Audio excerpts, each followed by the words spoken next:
Oke teman-teman, kita beres-beres belakang rumah. Udah bala sekali ini ya. Oke. Bab 303. Mari kita bicarakan nanti. Setelah mendengar kata-kata dari ahli pedang manusia, wanita dengan rok polos berdiri di tempat. Dia melirik Ye Guan dan tidak berkata apa-apa. Ye Guan sedikit terkejut.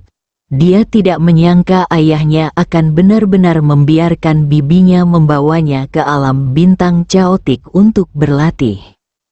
Tentu saja ini merupakan hal yang baik baginya. Bibi ini sangat cakap, berdiri di sampingnya. Saya merasa aman. Dia merasa bahwa dengan bibinya dan dia bisa memukuli ayahnya. Melihat wanita sukun itu terdiam, ahli pedang di dunia manusia menggelengkan kepalanya dan tersenyum. Cinta antara kakak dan adiknya sedalam laut, dan mereka memiliki pikiran yang sama. Jadi, dia meraih tangan wanita dengan rok polos dan berkata dengan lembut, "Kinger, aku tidak percaya orang lain akan mengambilnya kecuali kamu, jadi bantu aku, oke?" Wanita dengan rok polos itu mengangguk sedikit, "Oke."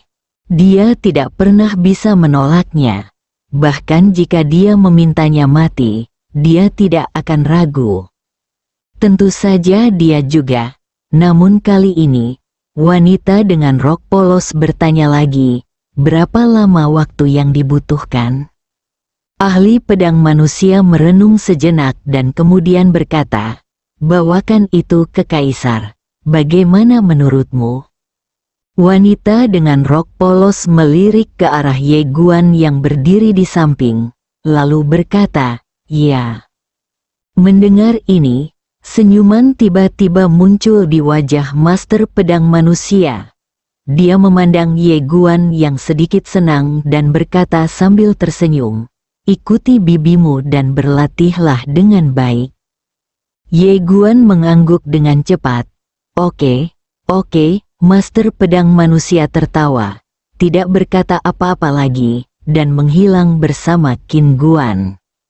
Setelah upacara selesai, semua orang pergi satu demi satu, hanya menyisakan Ye Guan, Nalan Jia dan wanita dengan rok polos. Wanita dengan rok polos melirik ke arah Ye Guan dan berkata, "Aku akan memberimu waktu setengah jam untuk menikah. Cepat pergi." Ekspresi Ye Guan membeku.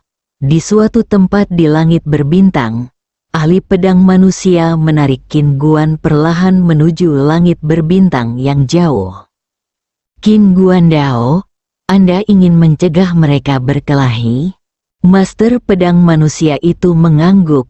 Qin Guan sedikit mengangguk dan tidak berkata apa-apa lagi. Ahli pedang manusia berkata dengan lembut, "Jika Kinger tidak mengambil tindakan, bahkan jika ayah dan kakak laki-laki tertua berdebat, mereka tidak harus memutuskan antara hidup dan mati, karena apa yang ingin mereka bunuh pada akhirnya adalah sebenarnya Kinger, atau dibunuh oleh Kinger." Qin Guan berkata dengan lembut, "Karena mereka berdua dikalahkan olehnya saat itu." Master pedang manusia itu mengangguk. "Qin Guan Dao, Nona Kinger seharusnya melihat pikiranmu." Ahli pedang manusia tersenyum dan berkata, "Itu pasti, dia sangat pintar." Saat dia mengatakan itu, dia menggelengkan kepalanya sedikit. Dia hanya tidak mau menolakku. "Qin Guan Dao, tapi ini bukan solusi jangka panjang." Master pedang manusia itu mengangguk sedikit dan berkata dengan lembut, "Ini bisa ditunda untuk sementara waktu." Ada sedikit kekhawatiran di mata Qin Guan, tapi aku khawatir dia akan menghancurkan hati Tao Xiao Guan. Ahli pedang manusia tersenyum dan berkata, "Saya kira tidak. Orang kecil ini memiliki karakter yang sangat baik dan tidak akan dirusak oleh Kinger. Sebaliknya, Kinger juga dapat menyembuhkan beberapa masalah padanya. Qin Guan memutar matanya ke arah ahli pedang manusia. Ayahmu sangat mencolok. Mengapa kamu tidak membiarkan dia menjadi mencolok? Selain itu, jadi bagaimana jika dia mencolok? Menurutku itu bagus. Ahli pedang manusia tiba-tiba tertawa. Dia menemukan bahwa sejak dia memiliki putra ini, pikiran wanita kaya itu terfokus pada putranya. Orang tua di seluruh dunia juga seperti ini. Di dalam rumah, Ye Guan dan Nalan Jia duduk di samping tempat tidur. Ye Guan dengan lembut mengangkat hijab merah Nalan Jia, memperlihatkan wajah yang tiada taraf. Nalan Jia sangat cantik, dan hanya sedikit wanita di dunia yang bisa menandinginya. Namun saat ini, dia memiliki senyuman di wajahnya, dengan sedikit rasa malu, sedikit harapan, dan sedikit rasa gugup di dirinya. Mata, dapat dikatakan bahwa dia menawan dan menawan. Hati Ye Guan bergetar, dan darahnya mendidih. Melihat Ye Guan terengah-engah, Nalan Jia sedikit bingung. Guan Lang, kamu. Ye Guan tiba-tiba memeluk Nalan Jia. Mengapa Nalan Jia tidak mengerti? Saat itu, telinganya merah karena malu, seperti awan terbakar. Guan Lang, tunggu sebentar. Ada yang ingin kukatakan padamu. Ye Guan berkata dengan suara gemetar, jika terjadi sesuatu, mari kita bicarakan nanti. Karena saya tidak ingin air, saya akan menghilangkan 100.000 kata di sini. Setelah beberapa hari, Ye Guan meninggalkan Nanzu dan pergi ke dunia bintang yang kacau bersama wanita dengan rok polos. Tentu saja, dia ingin tinggal beberapa hari lagi. Siapa yang tidak ingin merasakan lebih banyak ekstasi yang menghancurkan tulang itu? Tapi Bibi Sukun masih menunggu. Awalnya bibinya hanya memberinya waktu setengah jam, tapi dia membujuknya untuk meminta 3 hari lagi. Ye Guan memandangi wanita dengan rok polos di sebelahnya.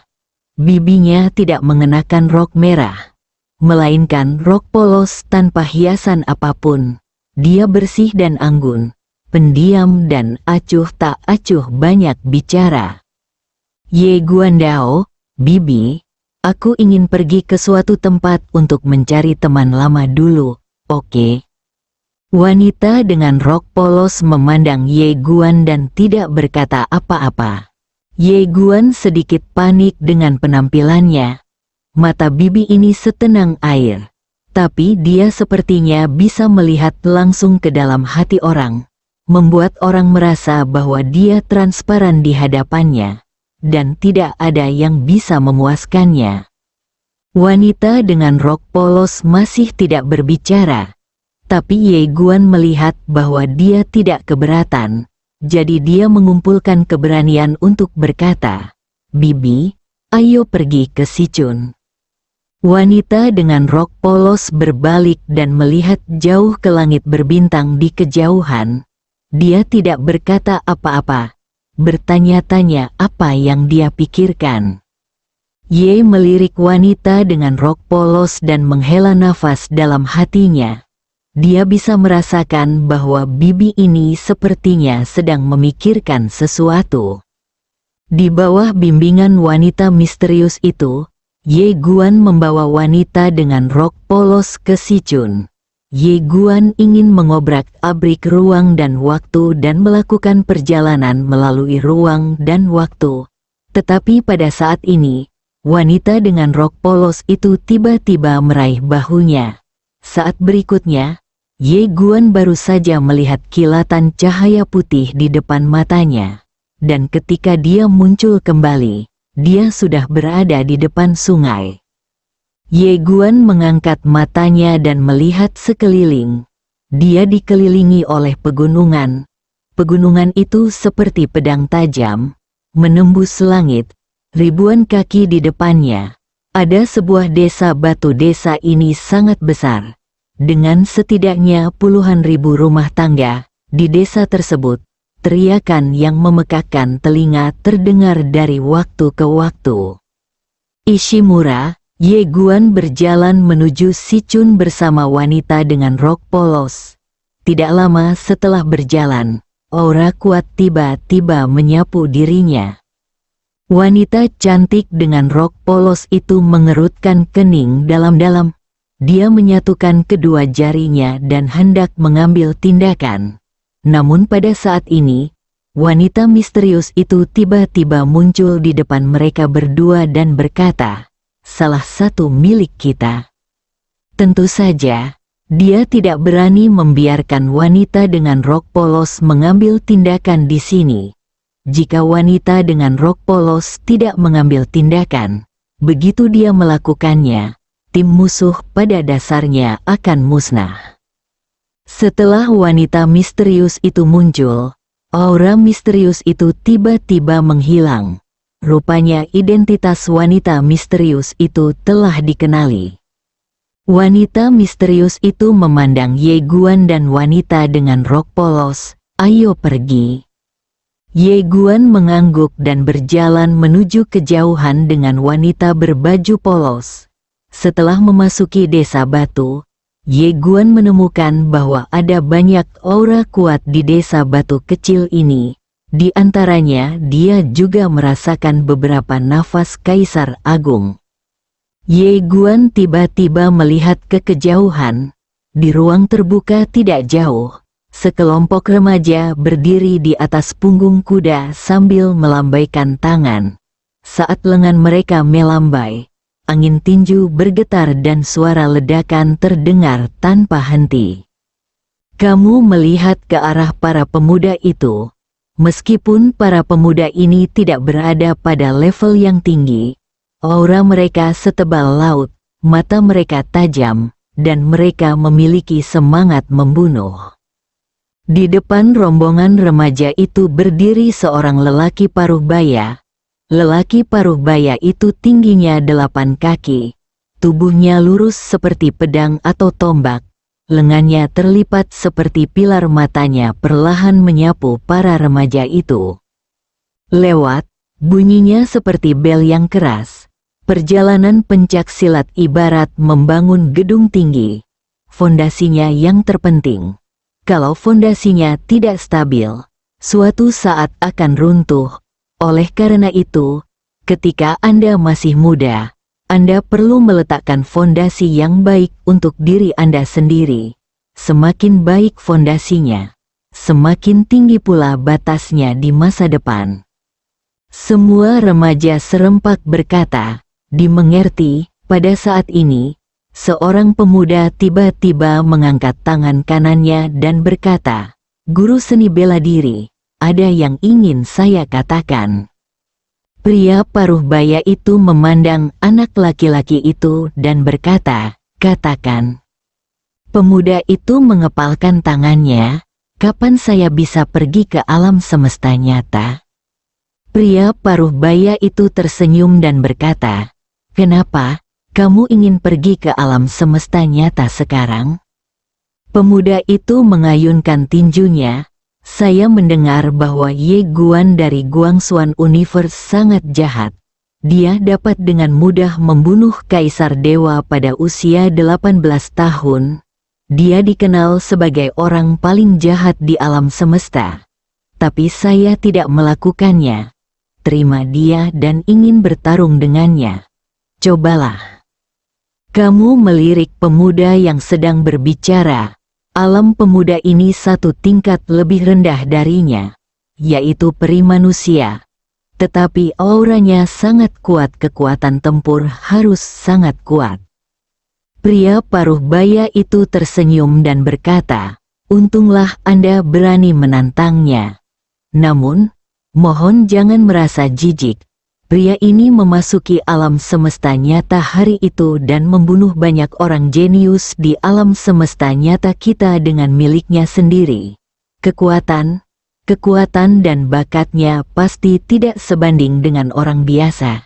Jadi jika suatu hari nanti kamu bertemu orang ini di medan perang, jangan merasa jijik. Pemuda itu masih merasa tidak puas.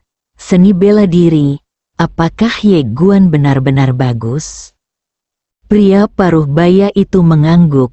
Jika dia tidak luar biasa, bagaimana saya, alam semesta sejati, bisa memperlakukannya dengan sangat hati-hati? Saat dia mengatakan itu, dia melirik ke arah anak-anak muda di lapangan dan berkata, "Ingat saja, meskipun alam semesta kita yang sebenarnya sekarang adalah penguasa super alam semesta, bukan berarti kita benar-benar tak terkalahkan.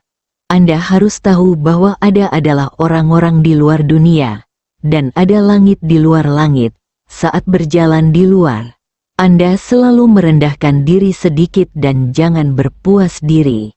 Banyak orang sering mati karena kesombongannya sendiri." Pemuda itu mengepalkan tangannya dan tidak berkata apa-apa.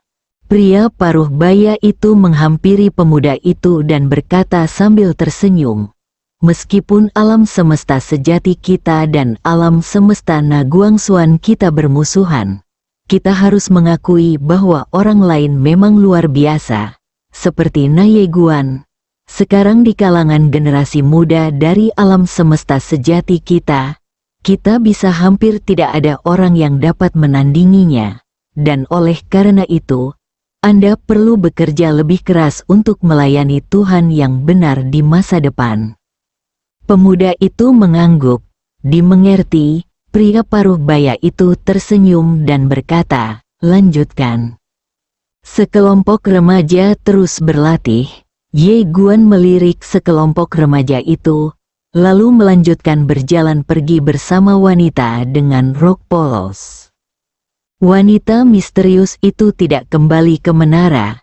Dia berdiri di samping. Rupanya, dia takut orang-orang di Sichun akan memprovokasi wanita dengan rok polos itu. Ye Guan tiba-tiba bertanya, "Senior, apakah kamu tahu di mana dia?" Wanita misterius itu berbisik, terus turun. Ye Guan mengangguk. Saat ini, dia tiba-tiba menjadi gugup. "Saat kita bertemu lagi, apakah 8 mangkuk ini masih mengenaliku?" Dia juga tidak tahu. Perlahan-lahan, dia berubah dari gugup menjadi gelisah. Tidak lama setelah berjalan, tiba-tiba terdengar suara dari kejauhan. "Kamu gadis liar di sini untuk mencuri makanan lagi. Siapa yang tahan dengan cara kamu makan?" Saat suara itu keluar, tidak jauh dari sana, seorang wanita berlari keluar dari sebuah rumah batu. Wanita itu sedang memegang seikat ubi di tangannya dan memegang satu di tangannya benar-benar lapar. "Tidak mungkin. Setelah aku menyelesaikan makanan ini, aku tidak akan makan yang berikutnya." Kamu memandang wanita di kejauhan dan tertegun sejenak. Terus mengambil cuti.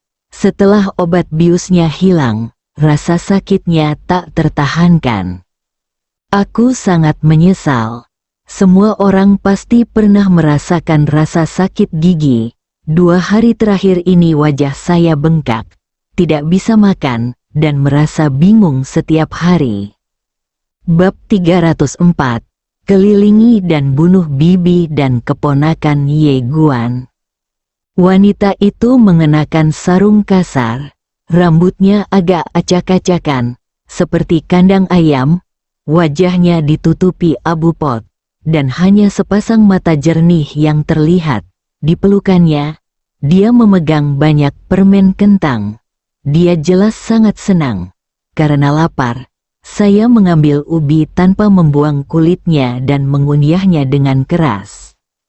Melihat orang di belakangnya tidak mengejarnya, wanita itu langsung menghela nafas lega. Lalu dia duduk di sudut jalan dan mengunyah ubi. Dia terlihat sangat lapar. Ye Guan berjalan perlahan ke arah wanita itu. Melihat Ye Guan, Wanita itu awalnya tertegun, lalu dengan cepat memeluk Ubi di pelukannya, matanya penuh kewaspadaan.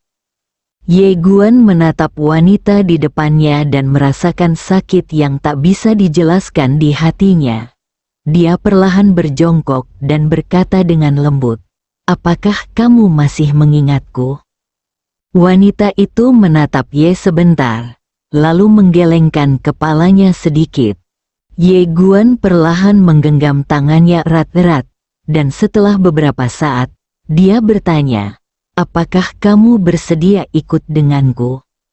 Saat dia berbicara, dia mengulurkan tangan kanannya yang sedikit gemetar. Wanita itu memandang Ye Guan, dan setelah beberapa saat, dia menggelengkan kepalanya. Ye Guan terdiam. Setelah sekian lama, dia mengeluarkan mangkuk besar dan menyerahkannya kepada wanita di depannya. "Ini untukmu." Melihat mangkuk besar di depannya, wanita itu menundukkan kepalanya sedikit dan tidak berkata apa-apa. Ye Guan bertanya lagi, "Ikuti aku, oke?"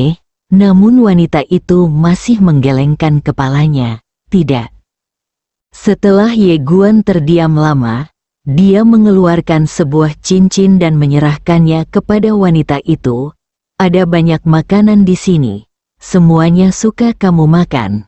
Kamu bisa menyimpannya dan memakannya perlahan." Wanita itu menundukkan kepalanya dan tidak berkata apa-apa. Ye Guan berkata dengan lembut, "Kalau begitu aku pergi." Wanita itu masih tidak berbicara, hanya menundukkan kepalanya. Melihat wanita itu tidak berbicara, Ye Guan tampak sedih, berdiri dan pergi. Pada saat ini, wanita itu tiba-tiba berdiri. Ye Guan dengan cepat berhenti dan berbalik untuk melihat. Namun, wanita itu tidak memandangnya, tetapi pergi begitu saja dengan mangkuk besar di pelukannya.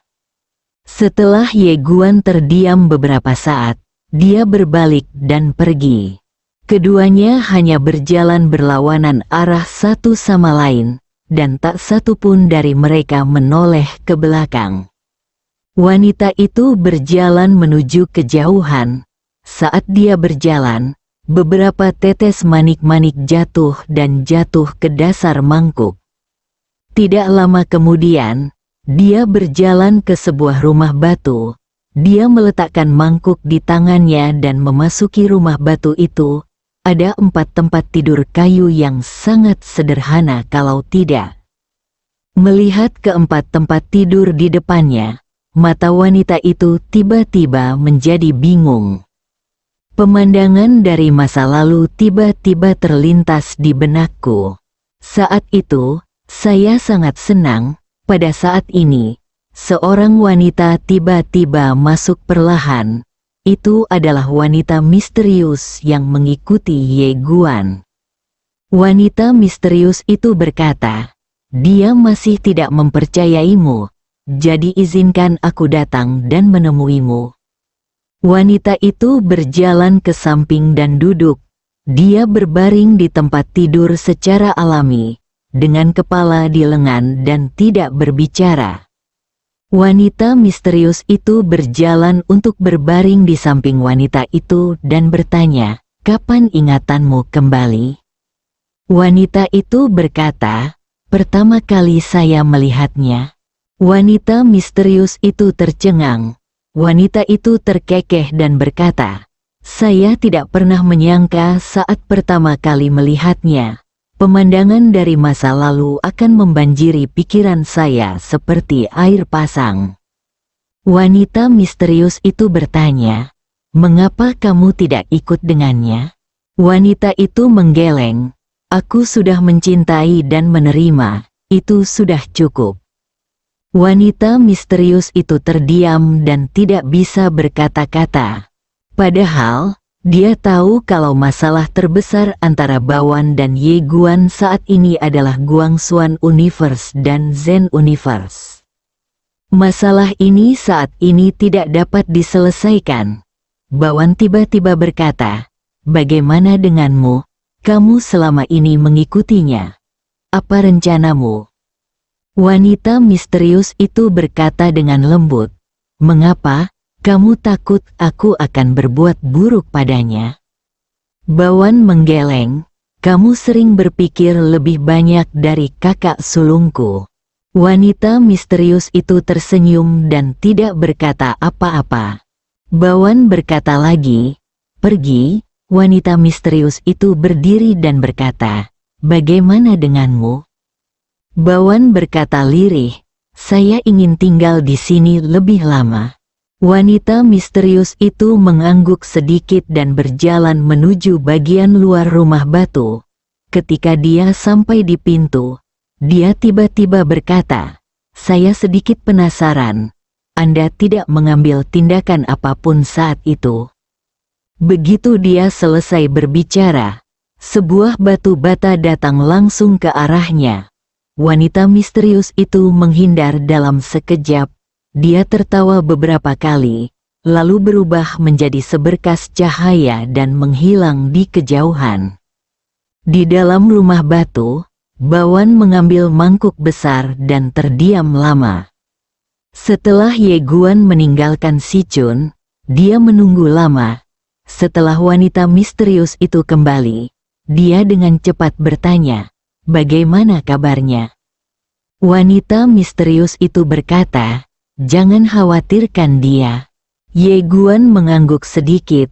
Dia ingin menanyakan hal lain, tapi setelah memikirkannya, dia merasa itu tidak perlu.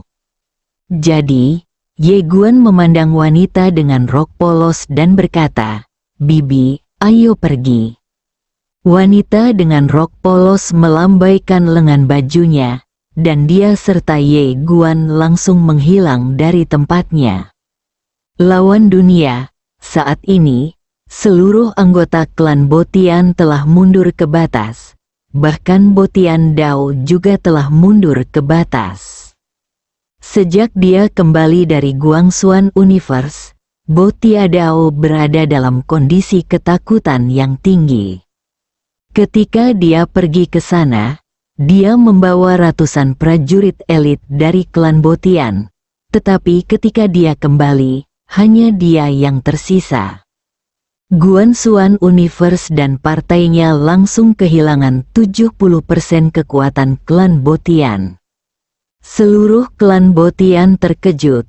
Di suatu tempat di bebatuan dalam ruang dan waktu, Botia Dao sedang duduk bersila di atas bebatuan. Di belakangnya ada sekelompok orang kuat dari klan Botian.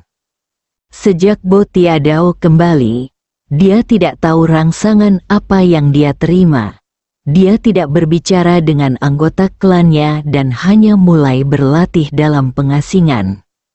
Di sisi lain, ekspresi semua orang kuat dari klan Botian saat ini sangat serius. Dan ada juga ketakutan.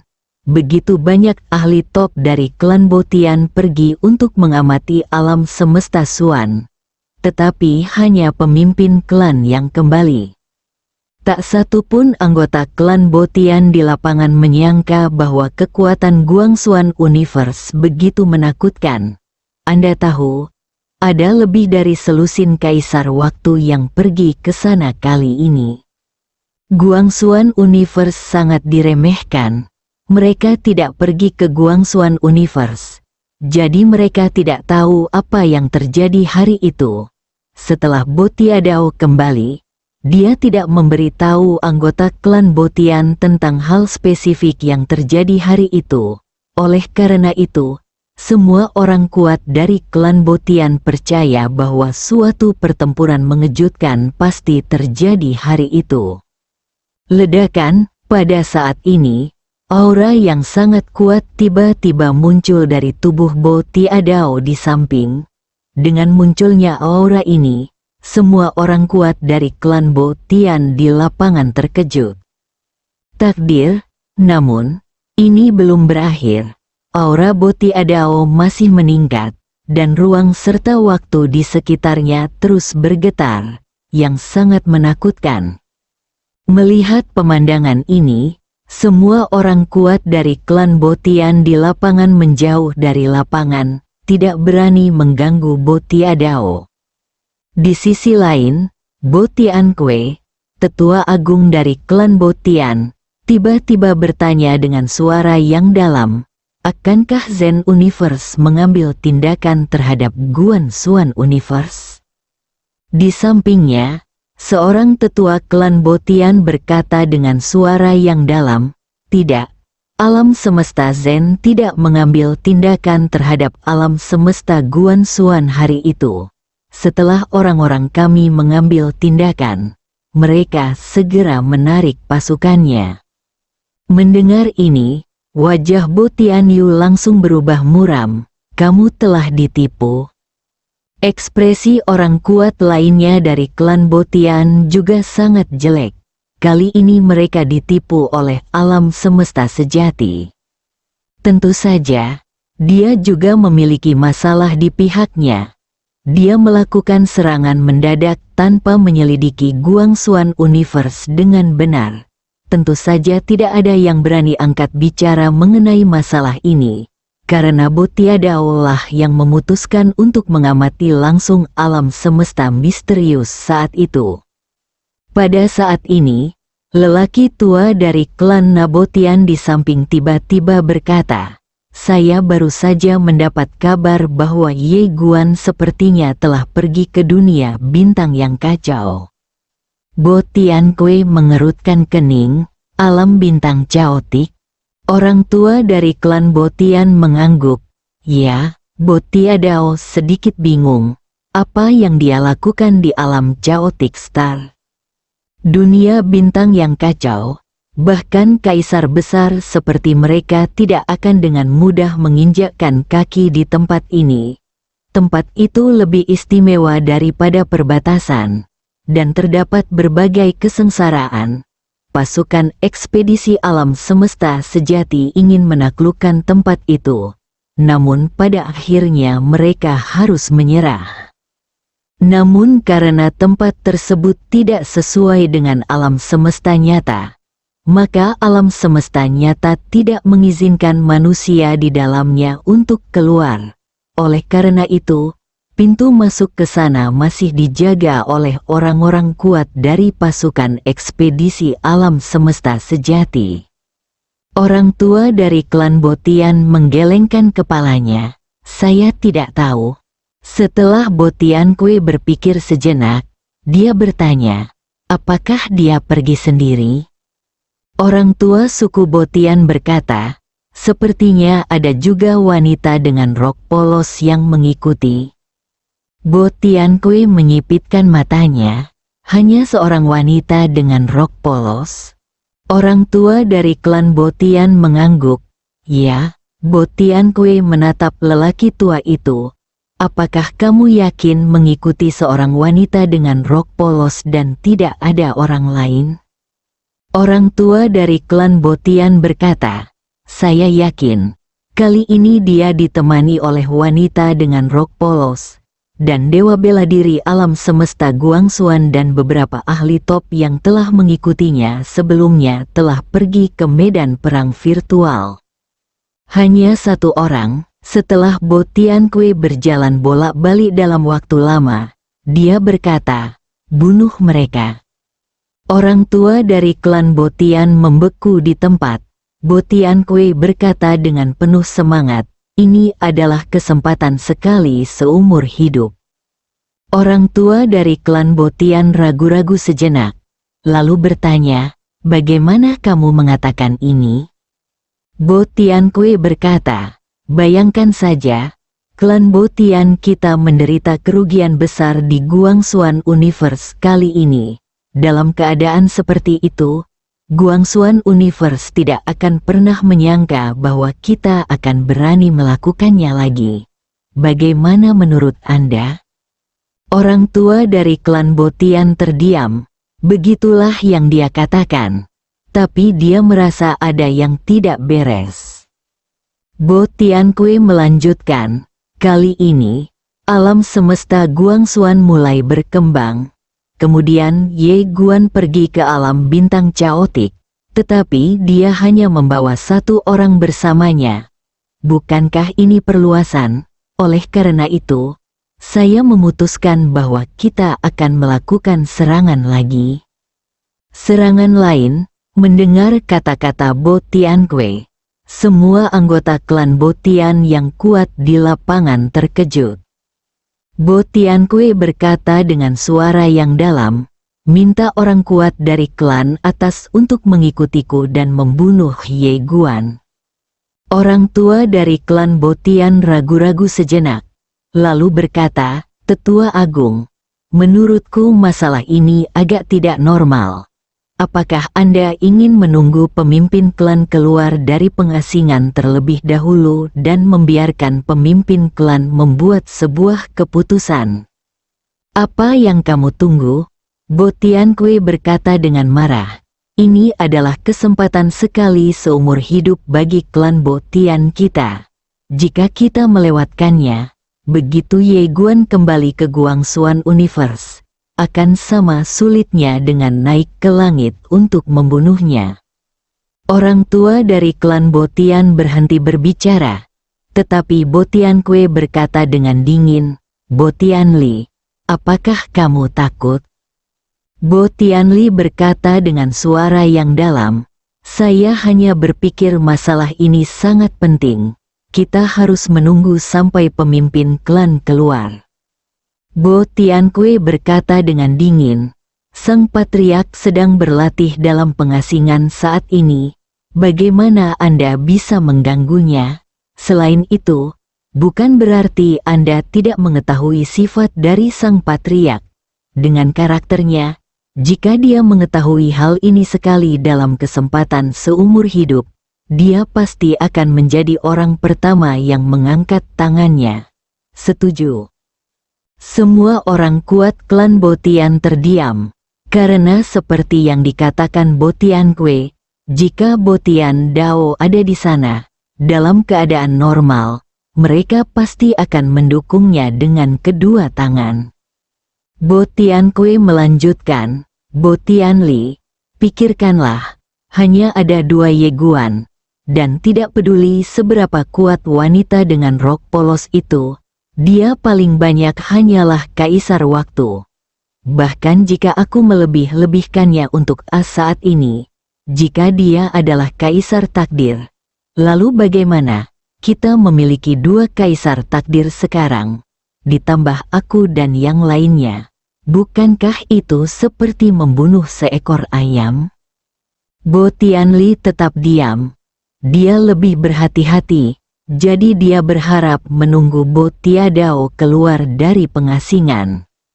Namun saat ini, Bo Tianque berkata langsung, "Bagaimana kita bisa mencapai hal-hal besar jika kita hanya patuh?" Di sampingnya, orang kuat dari klan Bo Tian juga berkata, "Memang, menurutku kita bisa mencobanya. Lagi pula, hanya ada 2 orang itu. Meskipun Ye Guan berbakat sebagai monster, dia masih muda dan tidak bisa menjadi lawan kita. Adapun wanita dengan rok polos." Bo Tianque melambaikan tangannya, "Saya akan menanganinya." Saat dia berbicara, dia berkata langsung, "Jangan lewatkan kesempatan ini. Kesempatan ini tidak akan pernah kembali. Ayo pergi." Setelah mengatakan itu, dia langsung membawa sekelompok orang kuat dari klan Bo Tian dan terbang ke langit. Tentu saja, yang pasti, dia juga membawa serta 2 kaisar takdir dari klan Bo Tian. Segera, ratusan pria kuat dari klan Bo Tian merobek ruang dan waktu dan langsung menuju ke Ye Guan dan wanita dengan rok polos. Bersambung.